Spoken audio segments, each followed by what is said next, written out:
Movie की शुरुआत में एक घने जंगल को दिखाते हैं जहां मामूली तौर पर ना तो कोई इंसान और ना ही कोई जानवर दिखाई देता है। उस जंगल के बीच एक नदी है जिस पर दो लोग बोट पे जा रहे होते हैं और ये दोनों फॉरेस्ट ऑफिसर्स हैं। इस जंगल में कई कैमरेस लगाकर ये दोनों एक रिसर्च कर रहे होते हैं। उनमें से एक है हमारी मूवी की हीरोइन गैबी और उसके साथ है उसका हेल्पर विंस्टन। बोट में जाते जाते गैबी एक ड्रोन को ऑपरेट कर रही है जो उसके आगे ऊपर उड़ रहा है। उसके द्वारा वो देख रही होती है कि आसपास कोई जानवर या इंसान है या नहीं। दोनों बातचीत करते हुए जा रहे होते हैं। तब वे देखते हैं कि उनका ड्रोन घने जंगल के बीच एक जगह लैंड हो रहा है। तभी गैबी अपने कैमरे में देखती है कि उस जगह पर किसी का रूप दिखता है। वो चौंक जाती है। गैबी उस जगह पर और ज्यादा फोकस करके देखती है। अरे ये क्या है? देखने में वो एक आदिवासी लगता है। इतने में दिखाते हैं कि ड्रोन उलट पुलट हो रहा होता है। उसके बाद गैबी को सिग्नल नहीं मिलता और कनेक्टिविटी चली गई होती है। तब वो कहती है, हे यहाँ पर कोई तो जरूर है और मुझे लगता है उसने ड्रोन को तोड़ दिया है। सुनकर विंस्टन कहता है, ये तुम क्या कह रही हो? इस जंगल में कौन हो सकता है? गैबी कॉन्फिडेंटली कहती है, नहीं, मैंने जरूर एक आदमी का रूप देखा था। फिर गैबी ड्रोन की तलाश में जंगल के अंदर जाने लगती है, पर विंस्टन कहता है, प्लीज अंदर मत जाओ, ये जंगल दिखने में कुछ अजीब सा लग रहा है। यही नहीं, हमने ऑलरेडी जंगल की कई जगहों पर कैमरे सेट किए हुए हैं, हम उनमें बाद में देखकर पता लगा लेंगे। पर गैबी बिल्कुल भी नहीं मानती और कहती है, ड्रोन यहीं कहीं गिरा होगा, मैं उसको लेकर आती हूँ, तुम बोट लेकर उस तरफ आ जाना। ऐसा कहकर वो जंगल के अंदर ड्रोन ढूंढने चली जाती है और विंस्टन दूसरी तरफ बोट लेकर चला जाता है। अब हमें जंगल के अंदर का हिस्सा दिखाते हैं जहाँ दो आदिवासी हैं। एक नहीं, दो आदिवासी चल रहे होते हैं। उनमें से एक ने ड्रोन को अपनी पीठ से बांध रखा है। वे दोनों रास्ते में उन सारे कैमरे पर कीचड़ लगा रहे होते हैं जिन्हें गैबी और विंस्टन ने जंगल में लगा रखा था। अब स्क्रीन पर गैबी दिखाई जाती है। वो अब जंगल के अंदर आ चुकी है। उसके फोन पर सिग्नल भी नहीं आ रहा। वो ड्रोन को खोजती भी यहाँ वहाँ घूम रही होती है। दूसरी ओर विंस्टन उस जगह पहुंच गया होता है जहां गैबी ने उसको आने को कहा था। गैबी का इंतजार करते वक्त वो कैमरे से मेमोरी कार्ड निकालता है, शायद उसमें कुछ दिख जाए। मेमोरी कार्ड निकालते वक्त वो देखता है कि कैमरे के लेंस पर कीचड़ फैला हुआ है। वो सोच में पड़ जाता है कि आखिर ये लगाया किसने। फिर वो उस लेंस को क्लीन करता है। कट करके उन्हीं आदिवासियों को दिखाते हैं। ये दोनों आदिवासी चलते हुए सीधे एक पेड़ के पास पहुंचते हैं। उस पेड़ पर बहुत सारे पीले रंग के मशरूम्स पनप रहे होते हैं। ये दोनों मास्क जैसा कुछ निकाल कर पहन लेते हैं और उन मशरूम्स में से एक को तोड़ते हैं। उनकी हरकतें देखकर हमें ऐसा लगता है जैसे वे किसी लैब में काम कर रहे हो। जैसे ही वे मशरूम को तोड़ते हैं उसमें से पीले रंग का धूल निकलता है और जंगल भर में फैलने लगता है। फिर उसमें से एक चेहरा हमें दिखाया जाता है। देखने में तो वो एक बुजुर्ग लगता है। वो देखता है कि वहाँ पास में एक प्लास्टिक कवर पड़ा है। इस जंगल में उस कवर का भी होना मना है, इसलिए वो बुजुर्ग आदिवासी उस कवर को उठाकर रख लेता है। वहाँ से जाने से पहले वो दोनों मिलकर वहाँ एक तरफ का ट्रैप सेट कर लेते हैं और फिर वहाँ से चले जाते हैं। कट करके गैबी को दिखाते हैं। गैबी अब रास्ता भूल चुकी है। बहुत घूमने के बाद वो दूसरी ओर पहुँचने का रास्ता नहीं ढूंढ पाती, तो वो वॉकी टॉकी पर पूछती रहती है, विंस्टन तुम कहाँ हो? पर वहाँ विंस्टन अपना वॉकी टॉकी तो बोट पर ही छोड़कर आ चुका है और दूसरी तरफ तलाश कर रहा होता है, तो गैबी की बात उस तक पहुंच नहीं पाती। इस सिचुएशन में गैबी देखती है कि एक झाड़ के पीछे कुछ हिल रहा है। गैबी बिना हिले डर के उसको देख रही होती है। उसको यहाँ वहाँ कोई भागता हुआ दिखता है। गैबी कुछ घबराने लगती है कि शायद विंस्टन ठीक ही कह रहा था, लगता है मैं यहाँ फंस चुकी हूँ। वो अपने फोन को देखती हुई चल रही होती है। तभी अचानक वो उस ट्रैप पर पैर रख लेती है। बस अगले ही सेकेंड लकड़ी का एक नुकीला टुकड़ा उसके पैर पर आ जाता है और ये उन दोनों आदिवासियों का ट्रैप होता है। दर्द के मारे गैबी की जान निकल रही होती है, पर वो चिल्ला भी नहीं पाती। इतना दर्द हो रहा होता है कि वो सिर्फ विंस्टन विंस्टन कहते भी बड़बड़ाती रहती है। विंस्टन को तो सुनाई देने से रहा। तभी गैबी उस लकड़ी के टुकड़े को पैर से निकालते हुए और दर्द के मारे चिल्लाने लगती है। उसकी ये चिल्लाहट विंस्टन को सुनाई देती है। विंस्टन अब घबरा जाता है कि ये तो गैबी की चीख है। वो तुरंत कैमरे का मेमोरी कार्ड चेंज करता हुआ वॉकी टॉकी लेने के लिए बोट की तरफ आता है। तभी बोट जरा हिलती है और वॉकी टॉकी पानी में गिर जाता है। इस वजह से वो वॉकी टॉकी की आवाज सुन नहीं पाता और गैबी से कम्युनिकेट भी नहीं कर पाता। फिर विंस्टन बोट निकालता है और गैबी को पुकारता हुआ बोट में जा रहा होता है। यहाँ गैबी को दिखाते हैं जो दर्द होने के कारण चल नहीं पाती। अब जंगल में अंधेरा भी होने लगता है। तब गैबी देखती है कि वहाँ लाल रंग फैलने लगा है। वो घबराकर खड़ी हो जाती है। तब वो देखती है कि वहाँ के पेड़ों पर फैले हुए पीले मशरूम में से पीले रंग का धूल निकलता है। यहाँ विंस्टन जंगल के अंदर आ चुका होता है। टॉर्च चलाकर वो गैबी को खोज रहा है। इस तरह चलते हुए उसे फील होता है कि उसे कुछ घेर रहा है। इस घबराहट में वो कीचड़ में गिर जाता है। कीचड़ में गिरते ही उसे एक आवाज सुनाई देती है और वो टॉर्च लाइट से उस तरफ देखता है। वहाँ एक पेड़ के पास एक भयानक रूप उसे दिखाई देता है। देखते ही डर कर वहाँ से भागने लगता है। उसी वक्त गैबी को दिखाते हैं जो एक छड़ी के सहारे लंगड़ती हुई चल रही होती है। रास्ते में वो एक घर देखती है जो लकड़ी से बना हुआ होता है। पास जाकर वो दरवाजा खटखटाती है पर दरवाजा नहीं खुलता। फिर वो दरवाजा तोड़कर अंदर जाती है और दर्द के मारे वहाँ लेट जाती है। यहाँ विंस्टन को दिखाते हैं। उस भयानक रूप को देखकर वो यहाँ वहाँ भागने के बाद थककर एक पेड़ के पास छुप जाता है। तब अचानक उसके बिल्कुल पीछे किसी चीज के हिलने की आवाज आती है। हिम्मत करके वो टॉर्च पीछे की तरफ घुमाता है तो देखता है उसकी ओर एक भयानक रूप चलकर आ रहा है। विंस्टन चिल्लाता है। कट करके गैबी को दिखाते हैं। वो देखती है कि उसके हाथ में एक मशरूम उग रहा है। डर के मारे वो चिल्लाती भी उठती है। वो सिर्फ एक सपना था। इतने में दरवाजा खोलते हुए दो आदिवासी घर के अंदर आते हैं।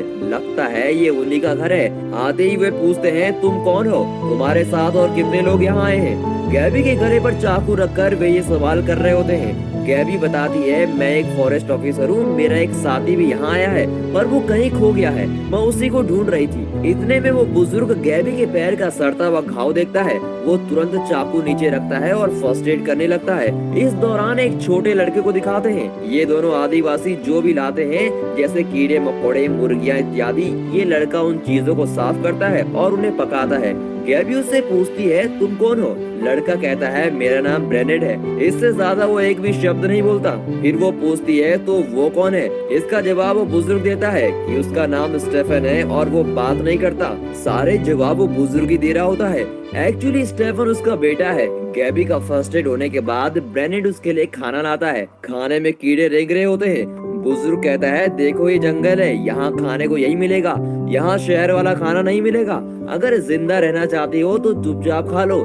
ऐसा कहकर तीनों अपना खाना खाने लगते हैं। कट करके विंस्टन को दिखाते हैं। उस भयानक रूप को देखने के बाद उसका डर बिल्कुल भी कम नहीं होता। उससे बचने के लिए वो इधर उधर भागकर एक जगह बैठ जाता है और बिल्कुल हांफ रहा होता है। तब हमें दिखाते हैं कि उस पेड़ के पीछे से कई जड़ें उसको घेर रही होती हैं। इसके साथ सीन कट करके दिखाते हैं कि यहाँ ये आदिवासी कुछ जलाकर उसका लेप बनाते हैं और उसे गैबी के घाव पर लगा रहे होते हैं। बुजुर्ग वो काम स्टेफन को सौंप देता है और कहता है ये लेप तुम लगाओ। स्टेफन लेप लगाने में लगा हुआ है। स्टेफन एक टीनेज का लड़का है। उसे इस जंगल के बाहर की दुनिया के बारे में कुछ भी नहीं मालूम। गैबी का पैर देखकर वो कुछ फील करने लगता है और उसे छूने लगता है। तब गैबी को एक सपना जैसा दिखाई पड़ता है जिसमें उसके शरीर पर छोटे छोटे मशरूम उग रहे होते हैं। चौंक कर वो उठती है तो देखते हैं कि सचमुच उसके शरीर पर मशरूम पनप रहे होते हैं। वो उन्हें तोड़ने की कोशिश करती है पर मशरूम के साथ उसकी चमड़ी भी निकलने लगती है, साथ ही खून भी आने लगता है। वो चीखती हुए सारे मशरूम को तोड़ निकालती है। कट करके जंगल के अंदर इन आदिवासियों को दिखाते हैं। बाप और बेटा किसी जानवर का शिकार कर रहे होते हैं। यहाँ गैबी जाग जाती है और विंस्टन को ढूंढने की कोशिश करती है पर वॉकी टॉकी का सिग्नल उस तक नहीं पहुँच पाता। तब गैबी को सूझता है कि अगर ये सिग्नल उसे नहीं मिल रहा तो मुझे ही कोई सिग्नल करना होगा। ये सोचकर वो उस घर में रखी कई चीजें इकट्ठा करती है और उनको जला देती है। इसके कारण घर से घना धुआं निकल रहा होता है। यहाँ आदिवासी बाप बेटे को दिखाते हैं। उन्होंने एक हिरन का शिकार किया हुआ है। उस हिरन को काट कर उसकी खाल निकालते हैं। फिर उसका खून निकाल कर वे पास के एक पेड़ को चढ़ा रहे होते हैं। लगता है कि वो कोई रस्म कर रहे हैं। इस रस्म को करते हुए स्टेफन देख लेता है कि उसके घर से धुआं निकल रहा है। कट करके गैबी को दिखाते हैं। सब कुछ जला देने के बाद वो देखती है कि वहाँ रखी लकड़ी के नीचे एक खाली जगह है। जब वो खोल के देखती है तो वहाँ एक औरत की फोटो होती है। तभी अचानक वो दरवाजा तोड़ते हुए अंदर आते हैं। झट से उस फोटो को गैबी छुपा देती है। अरे लड़की, ये तुम क्या कर रही हो? दिन के वक्त यहाँ आग नहीं जलानी चाहिए, सिर्फ रात में ही जलानी चाहिए। कहते कहते वे आग बुझा देते हैं तो रात भी हो ही जाती है। दूसरी ओर खाना भी पक रहा होता है। तब बुजुर्ग अपना कोई काम कर रहा होता है। तब गैबी पूछती है आपका बेटा बहुत स्मार्ट है, आप उसे स्कूल क्यों नहीं भेजते? इस तरह इस जंगल में क्यों रखा हुआ है? तो वो बुजुर्ग उसे घूर कर देखता है। गैबी पूछती है वो छोड़िए, बताइए आपकी पत्नी कहाँ है। तो वो बुजुर्ग अपनी पत्नी की कहानी सुनाता है और कहता है कि 13 साल पहले उसकी पत्नी बोन कैंसर से पीड़ित हो गई थी। सभी डॉक्टर्स जवाब दे चुके थे। बुजुर्ग की पत्नी की आखिरी ख्वाहिश थी कि इस तरह के जंगल में कुछ दिन शांति से बिताए, इसलिए वो यहाँ आ गए हैं। यही नहीं, बुजुर्ग यहाँ के पेड़ों पर रिसर्च कर रहा होता है। पत्नी के मरने के बाद वो अपने बेटे के साथ यहीं सेटल हो चुका है और जब उसकी पत्नी मरी तो तब से वो यहीं सेटल है। ये सब बातें बुजुर्ग गैबी को बता रहा होता है। तब गैबी पूछती है कि आप यहीं क्यों सेटल हो गए, बाहर की दुनिया में वापस क्यों नहीं गए। वो जवाब देता है कि इस जंगल में मैंने भगवान को देखा है। गैबी बिल्कुल चौंक जाती है, क्या आपने भगवान को देखा है? फिर वो अपने पैरों को देखती है। आप लोगों ने देखा होगा कि उसे कितनी गहरी चोट आई थी, लगभग छेद ही हो गया था, पर अब वो घाव पूरी तरह से भर चुका होता है और घाव का नामो निशान नहीं होता। देखकर गैबी बिल्कुल चौंक जाती है। तभी स्टेफन उसे $1 जैसा कुछ बनाकर देता है। लगता है गैबी से उसको प्यार हो गया है। बाप और बेटा गैबी को बहुत ख्याल रखते हैं। इसी बीच गैबी को थोड़ा घुटन महसूस होती है। सोचती है कि मैं कहाँ फंस गई हूँ। कट करके जंगल के दूसरे हिस्से में विल्सन को दिखाते हैं। हमें पहले दिखाया गया था कि उस पेड़ की जड़ें उसके चेहरे तक फैल चुकी थी। अब दिखाया जाता है कि उसके चेहरे पर मशरूम पूरी तरह से पनप चुके हैं और उससे हिला भी नहीं जा रहा। और उसका चेहरा देखकर साफ साफ नजर आता है कि वो बहुत पीड़ा में है और अपने दर्द को किसी तरह से सहकर वो बैठा हुआ होता है। तभी गैबी को दिखाते हैं, वो गहरी नींद में सो रही होती है। तब उस पर फैलने के लिए एक जड़ आगे आ रही होती है। एन वक्त पर बुजुर्ग उसे देख लेता है। वो जल्दी से गैबी का मुंह बंद करता है और चुपचाप उसे एक तरफ ले लेता है। वजह ये होती है कि उस घर को कुछ भयानक क्रिएचर्स ने घेर लिया होता है। स्टेफन अपना धनुष और तीर निकाले हुए बिल्कुल तैयार है। तभी बुजुर्ग गैबी को कुछ कीचड़ देता है और उसको कहता है कि उसको अपने शरीर पर लगा दो, कुछ भी हो जाए पर तुम आवाज मत करना। उसी टाइम पे बाहर से किसी के अंदर आने की आहट होती है। बाप बेटा धनुष तीर लिए बिल्कुल तैयार है। तभी गैबी को दिखाया जाता है, उसके पास के एक छेद से जड़ अंदर आने लगती है। देखकर वो चिल्लाने लगती है। देखते ही वो बुजुर्ग बड़ी तेजी से उसे काटता है। काटते ही उसमें से धूल उड़ने लगती है। बुजुर्ग झट से अपनी नाक बंद कर लेता है। तभी दरवाजे पर उस मेन मॉन्स्टर को दिखाते हैं। वो देखने में तो इंसान जैसा ही लगता है पर उसका सर फटा हुआ है और उसमें से मशरूम निकल रहे होते हैं। एक्चुअली वो आदमी नहीं बल्कि एक तरह का क्रिएचर कह सकते हैं। वो सूंघता हुआ अंदर आता है पर देख नहीं सकता। वहाँ कोई हिलता डुलता नहीं पर वो ठीक ठीक गैबी की तरफ आ ही रहा होता है। स्टेफन गैबी को ना हिलने का इशारा करता है और उस क्रिएचर की पीठ पर चाकू घोंपने वाला होता है। इतने में गैबी उस क्रिएचर के पैर पर चाकू घोंपती है। फिर वे उसकी छाती पर छुरा घोंप देते हैं। उसका खून गैबी के सर पर गिर जाता है। फिर वे दोनों मॉन्स्टर पर हमला करते हैं पर वे किसी तरह बचकर वहाँ से निकल जाता है। उसके जाने के बाद वो घर का दरवाजा बंद कर देते हैं। कुछ ही देर में स्टेफन जल्दी से गैबी के कपड़े निकालता है और उसकी जगह उसे एक चादर से कवर करता है। फिर वो उसके मुंह से क्रिएचर का खून पोंछने लगता है।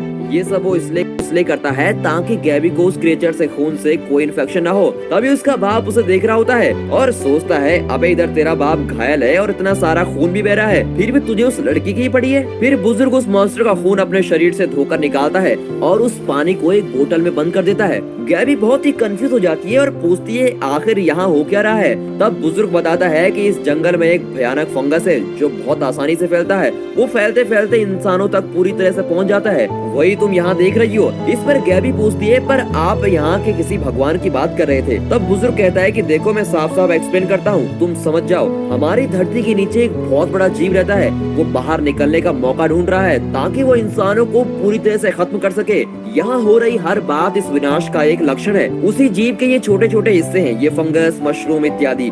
गैबी सोचती है कि ये आदमी कैसी उटपटांग बातें कर रहा है। फिर रात हो जाती है और वे सो जाते हैं। लेटते ही गैबी को सपने आने शुरू हो जाते हैं जैसे कि उसके शरीर में वो जड़ें फैल रही हो। पर जब वो चौंक के उठती है तो स्टेफन वहाँ बैठा उसको निखार रहा होता है। लगता है उसे गैबी से प्रेम हो गया है। वो गैबी को खाना लेकर देता है और उसके करीब आने की कोशिश करता है पर गैबी उसे एक छोटा लड़का मानती है और उसे उस तरह से मजाक करती है। फिर वो उसे अपने मोबाइल की फोटोज दिखाती है। स्टेफन को कोई आइडिया नहीं होता कि जंगल के बाहर कैसी दुनिया है। है। फोटो देखकर वो चकित रह जाता है। एक कार के पास खड़ी गैबी की फोटो देखकर उसे लगता है कि वो कार एक मॉन्स्टर है। तब अचानक उसके पिता अंदर आते हैं। वहाँ आकर गुस्से में उस फोन को लेते हैं और उसे पटक देते हैं। गैबी पे चिल्लाते हैं कि अपने बेटे को मैंने किस तरह पाला तुम्हें पता भी है, तुम कुछ जानती भी हो और तुम उसे क्या क्या दिखा रही हो। फिर उसका गुस्सा अपने बेटे की तरफ मुड़ता है और वो चिल्लाता है तू अभी बाहर निकल जा। गैबी कंफ्यूज हो जाती है कि यह आदमी ऐसा बर्ताव क्यों कर रहा है। दोबारा हमें जंगल दिखाया जाता है। रोज बुजुर्ग अपने बेटे को किसी तरह इस जंगल में ले आता है। वे एक जगह पर पहुंचते हैं और स्टेफन उस जगह पर चुपचाप बैठ जाता है। फिर बुजुर्ग एक पेड़ के पास जाकर कोई पूजा करता है। पूजा के बाद वो उस पेड़ के एक बड़े छेद के अंदर उस पानी को डालता है। ये वही पानी है जिसमें उस मॉन्स्टर का खून मिला हुआ है और जिसे बुजुर्ग ने उस रात उस बोतल में संभाल कर रखा था। उसे अंदर डालते ही उस पेड़ के अंदर से एक मशरूम उगने लगती है। उन मशरूम को बुजुर्ग खाता है और अपने बेटे को भी देता है। यहाँ ये सीन चल रहा होता है। कट करके गैबी को दिखाते हैं। वो अपने टूटे हुए फोन के टुकड़े इकट्ठा कर रही होती है। तब उसकी नजर एक डायरी पर पड़ती है। उसे उठाकर वो पढ़ने लगती है। ये उस बुजुर्ग की लिखी हुई डायरी है। डायरी पढ़कर गैबी को एहसास होता है कि बाहरी दुनिया से वो बुजुर्ग कितनी नफरत करता है। उस बुजुर्ग ने इस जंगल में ही अपनी दुनिया मान ली है। जब वो डायरी को पढ़ रही होती है तो वो दोनों उसके पीछे खड़े हुए मिलते हैं। उस डायरी को पढ़ते देख बुजुर्ग अजीब सा हंसता है। तभी गैबी अपने हाथ को देखती है तो उसमें फंगस उग रहा होता है। वो फंगस को निकालने लगती है। इसे देखकर स्टेफन भागता है और कुछ ढूंढने लगता है। फिर वो उसका हाथ चाटने लगता है। बुजुर्ग ये सब देखकर सोचता है कि ये लड़का जिंदगी में पहली बार किसी लड़की को देख रहा है, इसीलिए कुछ ज्यादा ही शो ऑफ कर रहा है। फिर वो गैबी से कहता है सुनो लड़की, तुम यहाँ बहुत रह चुकी हो, तुम्हारे जाने का टाइम आ गया है। आओ मैं तुम्हें किसी सुरक्षित जगह पर छोड़ दूं। लेकिन स्टेफन उससे अलग नहीं होना चाहता और गैबी को गले लगा लेता है। फिर गैबी अपने कपड़े पहनकर बिल्कुल तैयार हो जाती है। फिर वो कहती है आप स्टेफन को भी मेरे साथ भेज दीजिए, मैं उसे पढ़ाऊंगी लिखाऊंगी, उसको कई सारी बातें सिखाऊंगी। बुजुर्ग कहता है उसकी जिंदगी के लिए जो जरूरी है वो सारी बातें वो यहीं सीख चुका है और उसे तुम्हारे साथ आने की कोई जरूरत नहीं, अब तुम यहाँ से चलो। इतना कहकर बुजुर्ग गैबी को बाहर ले आता है। दोनों जंगल में चल रहे होते हैं। गैबी के दिमाग में जो सवाल उठ रहे हैं वो बुजुर्ग से पूछती हुई चल रही है। आप इस जंगल में 13 साल से रह रहे हैं, यहाँ के सब लोग इन्फेक्ट हो रहे हैं और मैं भी इन्फेक्ट हुई हूँ, फिर आप इन्फेक्ट क्यों नहीं हो रहे हैं? आप जरूर कुछ हमसे छुपा रहे हैं। बुजुर्ग किसी भी बात का जवाब नहीं देता, बस कहता है तुम चुपचाप चलती रहो। चलते चलते उन्हें विंस्टन की टॉर्च मिलती है जो जमीन पर पड़ी हुई होती है। ये देखकर गैबी बुजुर्ग को बोलती है एक मिनट रुको, और उस टॉर्च को गौर से देखती है। पास ही वो कैमरा होता है जिसका मेमोरी कार्ड विंस्टन ने चेंज किया था। गैबी कैमरा खोलती है और मेमोरी कार्ड निकाल लेती है। विंस्टन यहीं आसपास ही होगा ऐसा सोचकर गैबी उसे ढूंढने निकलती है। उसके पीछे से बुजुर्ग चिल्लाता है प्लीज उस तरफ मत जाओ, वे सब यहीं पर हैं। ऐसा कहते हुए वो गैबी के पीछे जाता है। तभी गैबी एक जगह पर रुक जाती है। वहाँ विंस्टन नीचे पड़ा हुआ होता है और उसके पूरे शरीर में फंगस और मशरूम उग रहे होते हैं। वो गैबी को देखकर कहता है गैबी तुम आ गई, मैं तुम्हारे पाँव पड़ता हूँ, मुझे मार डालो, मुझसे ये दर्द सहा नहीं जा रहा है, मेरी हालत बिल्कुल नरक से भी बदतर हो गई है, मार डालो मुझे, मार डालो प्लीज। उसको देखकर गैबी कहती है कि नहीं, अब मैं आ गई हूँ, मैं तुम्हें बचा लूंगी, मैं तुम्हें यहाँ से बाहर ले जाऊंगी और किसी भी कीमत पर तुम्हें बचाऊंगी। इस तरह गैबी अपने मन की कही जाती है, पर विंस्टन मौत की भीख मांगने लगता है। तभी झट से वो बुजुर्ग अपना तीर निकालकर विंस्टन के मुंह में रख लेता है। विंस्टन भी उसे स्वीकार कर लेता है कि प्लीज मुझे जल्दी से मार डालो। फिर वो उस तीर को और दबा देता है, लगभग सुसाइड की तरह। तभी भयानक आवाजें आती है। बुजुर्ग कहता है चलो लड़की वापस चलते हैं, लगता है वे आ गए हैं। फिर वे दोनों वहाँ से भागने लगते हैं। इतने में अंधेरा हो जाता है। दोनों सीधे घर वापस आते हैं। उस रात भी गैबी वहीं ठहरती है। रात को वो लेटी भी होती है। अचानक उसके पैरों के ऊपर वाले हिस्से में खुजली होती है। कपड़े हटाकर देखती है तो वहाँ मशरूम पनप रहे होते हैं। ये देखकर वो चिल्लाती है, पर वो बुजुर्ग से कहती है मैं जानती हूँ आपके पास इसकी कोई दवा जरूर है, प्लीज वो दवा मुझे भी दीजिए और मुझे बचाइए। बुजुर्ग मुड़कर उसे देखता है और गुस्से में बाहर चला जाता है। तब वो स्टेफन से पूछती है इस वक्त ये आदमी कहाँ जा रहा है? वो जवाब देता है कि वो पूजा करने जा रहे हैं। गैबी पूछती है यहाँ कौन सी पूजा करेंगे? वो बताता है कि पिताजी मेरी माँ के आगे पूजा करने जा रहे हैं। गैबी तो अब बिल्कुल पूरी तरह चकरा जाती है और पूछती है कि क्या तुम्हारी माँ जिंदा है? स्टेफन कहता है हाँ जिंदा है। कट करके बुजुर्ग को दिखाते हैं। वो एक पेड़ के पास जाकर अपनी कोई भेंट चढ़ाता है। देखने में तो वो मांस का टुकड़ा लगता है। फिर वो पूजा करने लगता है। पूजा के बाद वो उस पेड़ के छेद के अंदर देखता है। पहले जब भी बुजुर्ग कोई भी भेंट चढ़ाता था तो उस पेड़ के अंदर से एक मशरूम उगता था, पर इस बार ऐसा कुछ नहीं होता।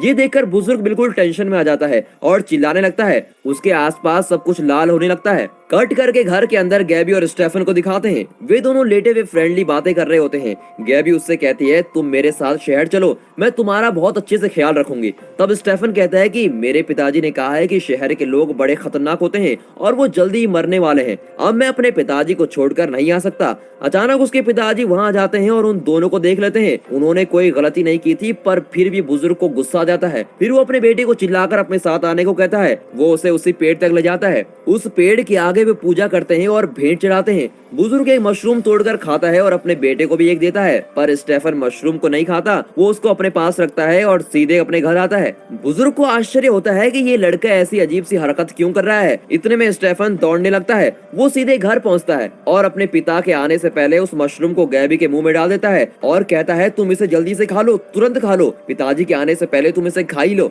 स्टेफन की इस बात को मानकर गैबी उस मशरूम को खा लेती है। फिर वो देखती है कि उसके पैर पर जो फंगस पनप रहे थे वो बिल्कुल गायब हो जाते हैं और वो ठीक हो जाती है। गैबी समझ जाती है कि यही इसका सीक्रेट इलाज है। इतने में बुजुर्ग आ जाता है। देखते ही वो समझ जाता है कि बेटे ने जरूर कोई कारनामा किया है। इसके बाद गैबी और स्टेफन बहुत करीब आ जाते हैं। स्टेफन उसे तीर चलाना सिखाता है। इस तरह वे जंगल में ही घूम फिर रहे होते हैं। तभी वो एक बहुत बड़ा पेड़ देखते हैं। उसे देखकर गैबी चौंक जाती है, क्योंकि उस पेड़ की जड़ों को देखकर ऐसा लगता है जैसे कि वो इंसान है। उसे देखकर स्टेफन कहता है यही है मेरी माँ। गैबी तो अब और भी चौंक जाती है। उसमें से एक जड़ में स्टेफन की माँ की अंगूठी भी होती है। उनके कपड़े भी जड़ पर लपेटे हुए होते हैं। यहाँ हमें ये बताना चाहते हैं कि स्टेफन की माँ भी विंस्टन की तरह ही इन्फेक्ट हो चुकी थी। स्टेफन की माँ अभी भी जिंदा है और वो एक पेड़ बन गई है। इस पेड़ के अंदर पनपते मशरूम खाकर बुजुर्ग आदमी एक तंदुरुस्त बना हुआ है। सब कुछ देखकर दोनों घर लौटते हैं। बुजुर्ग बहुत आराम से वहाँ बैठा हुआ है। तभी गैबी जंगल के कैमरे से निकाले गए मेमोरी कार्ड को अपने फोन में डालती है। वो एक्टिवेट हो जाता है। गैबी देखती है कि रात भर पूरे जंगल में भयानक क्रिएचर्स चल रहे हैं। ये सब देखकर वो पूछती है कि अब ये क्या है। बुजुर्ग और डराता हुआ कहता है देख लिया ना तुमने, कैसा लगा? देखने में एकदम डरावना लग रहा है ना? यही है वो जीव जो धरती के नीचे रहता है और बाहर आने की कोशिश कर रहा है। वो मेन आइटम है और इन सब से 1000 गुना भयानक होगा। कुछ बाकी नहीं बचेगा। इंसानों का तो नामो निशान मिट जाएगा। गैबी इरिटेट होकर पूछती है ये क्या कह रहे हो? कम से कम इतना तो बताओ कि इससे कैसे बचा जा सकता है। बुजुर्ग कहता है तुम लोगों का जीना भी कोई जीना है क्या? पत्थर की तरह एक जगह पर बैठे रहते हो, हाथ में फोन लिए घूमते रहते हो, बैठे बैठे तीनों वक्त फूड ऑर्डर करते रहते हो। तुम लोग सोचते हो कि तुम आराम से खुशी की जिंदगी जी रहे हो। तुम लोगों की मौत ऑन द वे में ही है, बस तुम इंतजार करो। इस तरह की नेगेटिव बातें बुजुर्ग के मुंह से सुनकर गैबी बेबस हो जाती है। वो फिर पूछती है पर इससे बाहर निकलने का कोई तो रास्ता होगा। तब बुजुर्ग कहता है तुम्हें भगवान को मानना होगा, उस भगवान को मानना होगा जिसे मैं मानता हूँ। तो गैबी कहती है मैं उस भगवान को देखना चाहती हूँ। बुजुर्ग कहता है जरूर दिखाएंगे तुम्हें। फिर उस रात को वे एक रस्म करते हैं। गैबी के चेहरे पर कई रंग लगा लेते हैं। आखिर में एक पाइप के जरिए कोई पाउडर फूंकते हैं।